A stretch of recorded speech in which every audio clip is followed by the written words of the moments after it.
Hello and welcome to the best Python course for class 12th students। तो यार आज की इस वीडियो में हम लोग देखेंगे कीवर्ड्स क्या होता है और वेरिएबल्स क्या होते हैं। कीवर्ड्स और वेरिएबल्स को देखेंगे। तो चलते हैं, वीडियो शुरू करते हैं। तो यार सबसे पहले देखते हैं कीवर्ड्स क्या होता है। टोकन प्रोग्रामिंग लैंग्वेज में टोकन किसे देखा जाता है?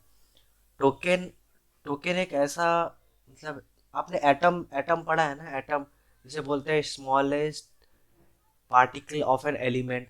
तो उस तरह का टोकन जो होता है स्मॉलेस्ट पार्टिकल ऑफ, मतलब पार्टिकल नहीं, smallest unit of a programme.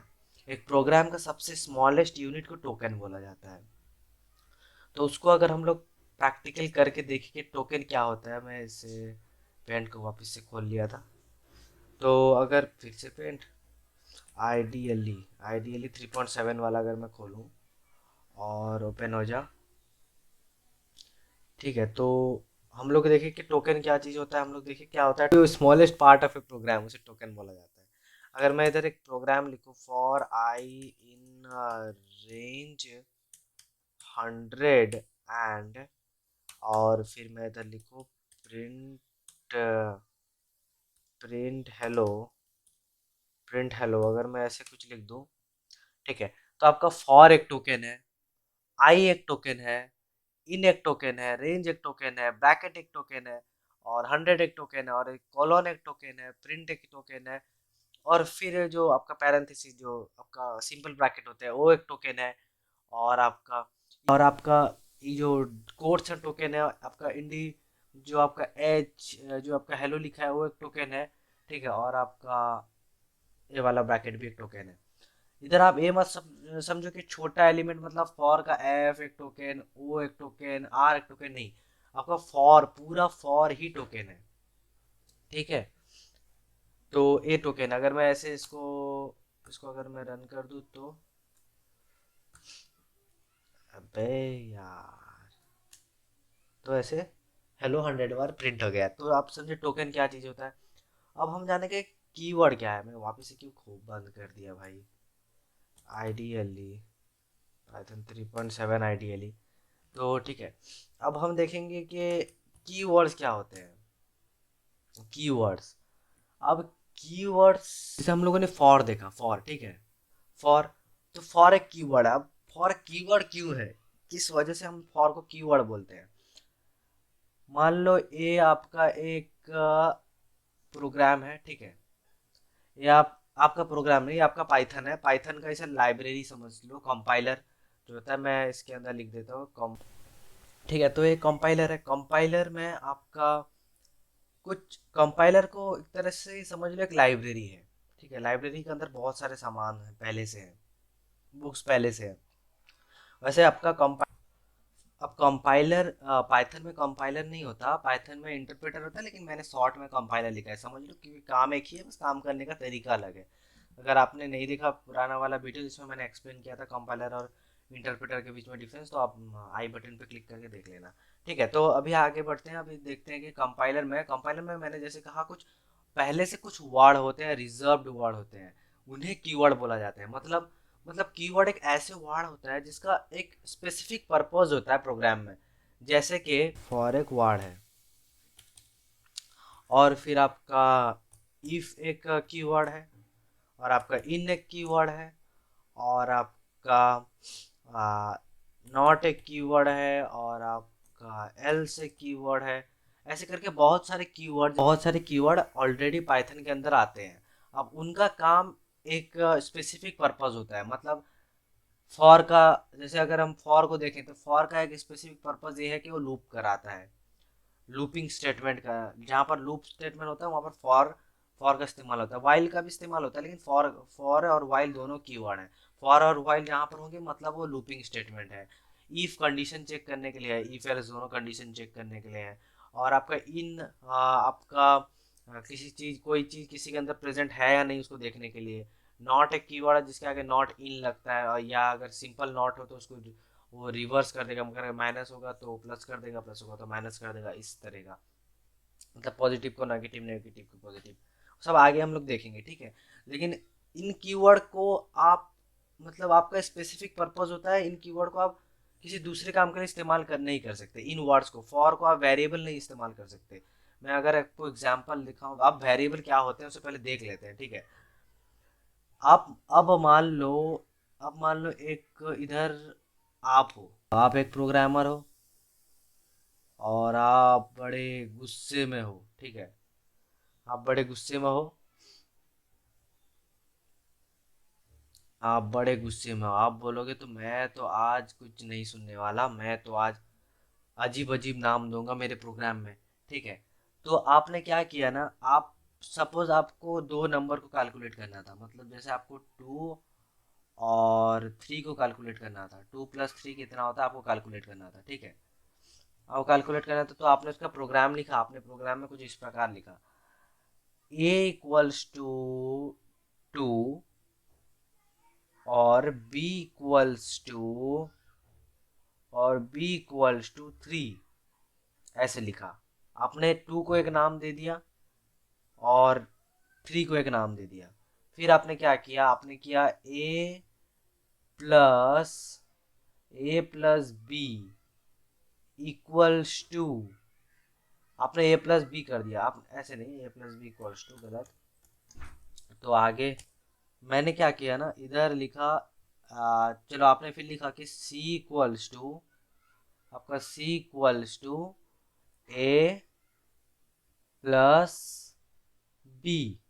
आपका C को क्या लिखा आपने, A + B, ठीक है। तो क्योंकि आपने इधर आपका आपने मैथमेटिक्स जब किया होगा आपका एलजेब्रा में, तो आप A = समथिंग लिखते थे, B = समथिंग लिखते थे और C = A + B, ठीक है। तो आपने 2 को एक नाम दिया, 3 को एक नाम दिया और इन दोनों के सम को एक नाम दे दिया, C। समझ रहे हो, ठीक है। तो आप क्योंकि आप उस दिन गुस्से में थे, तो आपने कहा अरे यार मैं तो अपने मन के हिसाब से नाम दूंगा, मैं इधर ऐसे नहीं, ए नहीं लिखूंगा, मैं लिखूंगा आ, इन मैं लिखूंगा इन इक्वल्स टू 2 और आ, मैं फिर लिखूंगा फॉर इक्वल्स टू फॉर = 3 लिखूंगा मैं, ठीक है। और फिर मैं लिखूंगा इधर इफ, और फिर मैं इधर लिखूंगा इफ फॉर फॉर प्लस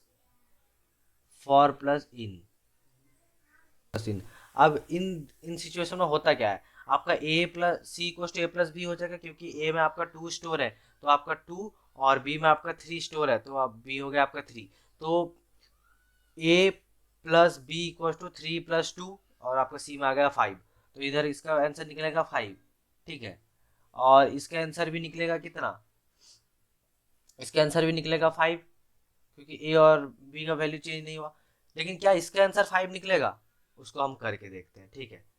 तो मैं करके देखने के लिए सबसे पहले मैं ऐसे लिखूंगा इधर n equals to n equals to 2। अरे ये क्या, सिंटेक्स एरर, सिंटेक्स एरर हो गया, ये क्या हुआ भाई, सिंटेक्स एरर क्यों हुआ। ठीक है, चलो मैं आपको नया फाइल ओपन करके दिखा देता हूँ।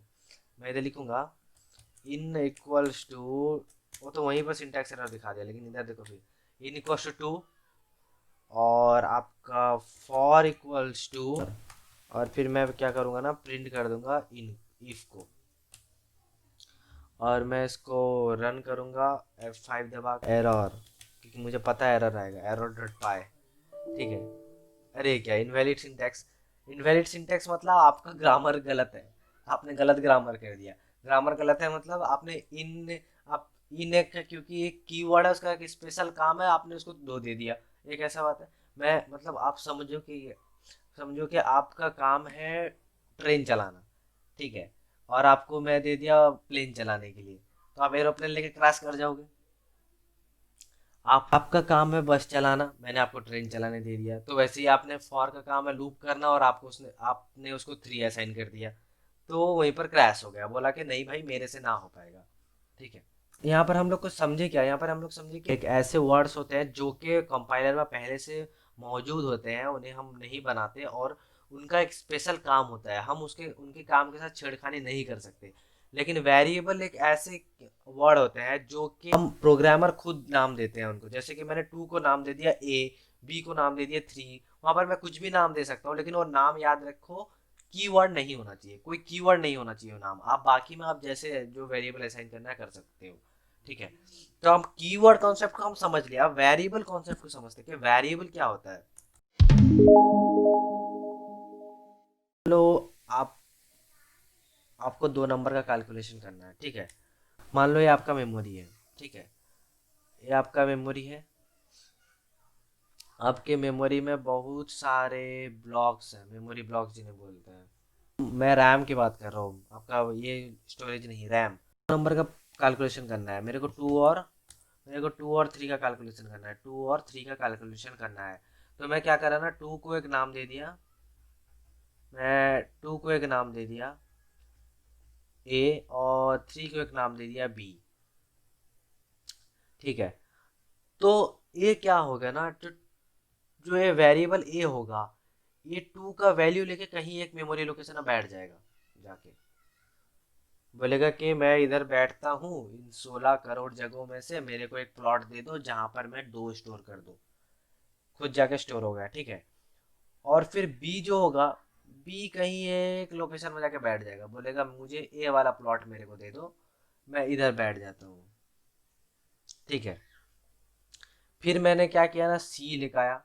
सी में मैंने क्या किया, ए और बी को प्लस कर दिया, ए और फिर प्लस और फिर बी कर दिया, ठीक है।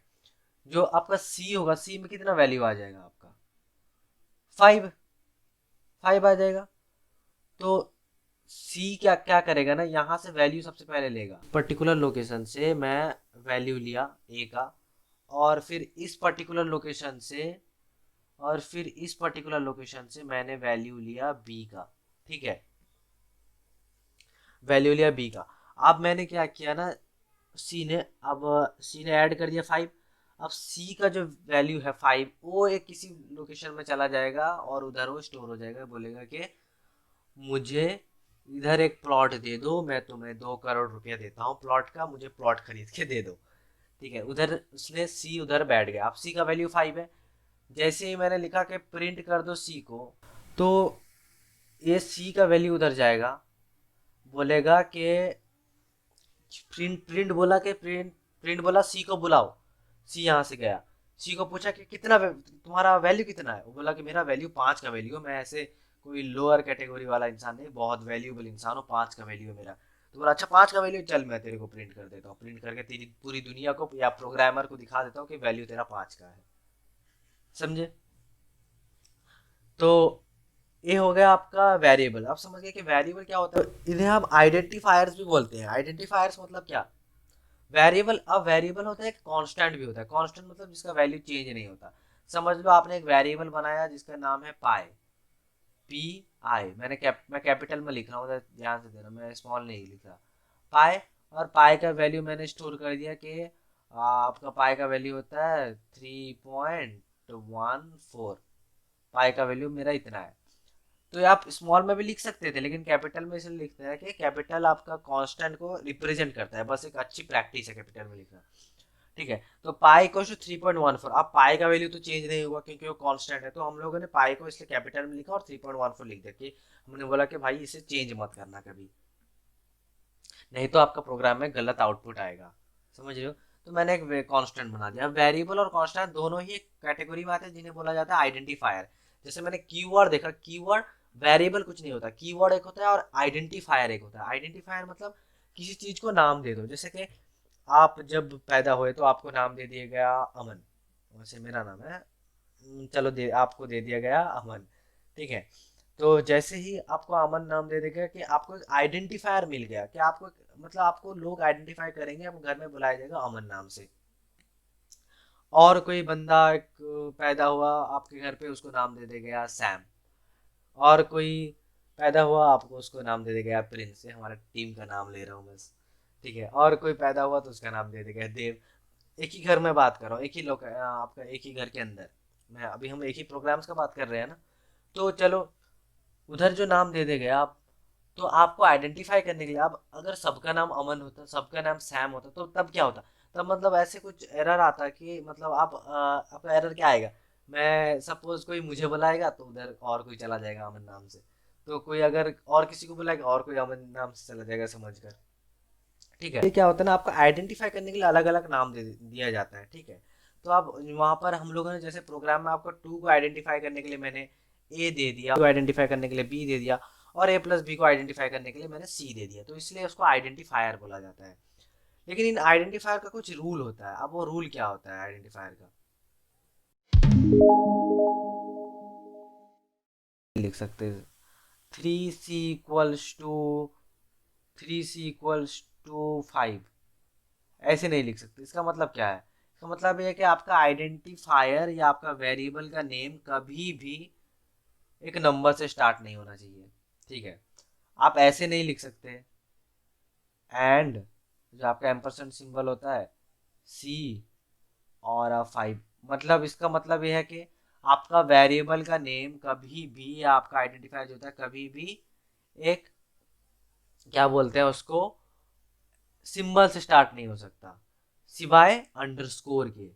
अंडरस्कोर के, और अंडरस्कोर आपको पता है ना, जो आपका एक हाइफन होता है और एक नीचे करके होता है। जैसे कि अगर मैं लिखूं ए अंडरस्कोर बी, एक अंडरस्कोर होता है और एक होता है ये हाइफन बी, जो कि बीच में होता है हाइफन। ठीक है, दो नाम दो, ए और फिर स्पेस दे के बी, और मैं लिखूं कि ए बी इक्वल्स टू 3, ऐसे नहीं हो सकता। ए बी इक्वल्स टू 3 नहीं हो सकता, क्योंकि ये आपका बीच में स्पेस नहीं आ सकता आपके रूल के हिसाब से। तो स्पेस को हटाने के लिए हम लोग अंडरस्कोर देते हैं। A underscore B equals to 3 लिख सकते हो, मगर A space B equals to 3 नहीं लिख सकते। मतलब अंडरस्कोर के अलावा और कोई सिंबल नहीं लगा सकते, कोई स्पेशल कैरेक्टर्स नहीं आ सकता अंडरस्कोर के अलावा आपके वेरिएबल के नेम में। ठीक है, तो ये कुछ आपका रूल होता है वेरिएबल के लिए, बस।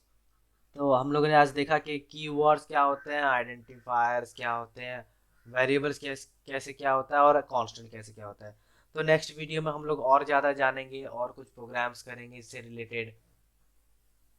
ठीक है, और देखेंगे कि आपका वेरिएबल, मतलब आपका बहुत सारे डेटा टाइप्स होते हैं, डेटा टाइप्स इंट, फ्लोट, और भी बहुत सारे होते हैं, उसको हम देखेंगे, उसमें डीप टाइप करेंगे। उम्मीद है आपको ये वाला वीडियो पसंद आया होगा। अगर आपको पसंद आया तो लाइक कीजिए और इस चैनल को सब्सक्राइब कीजिए।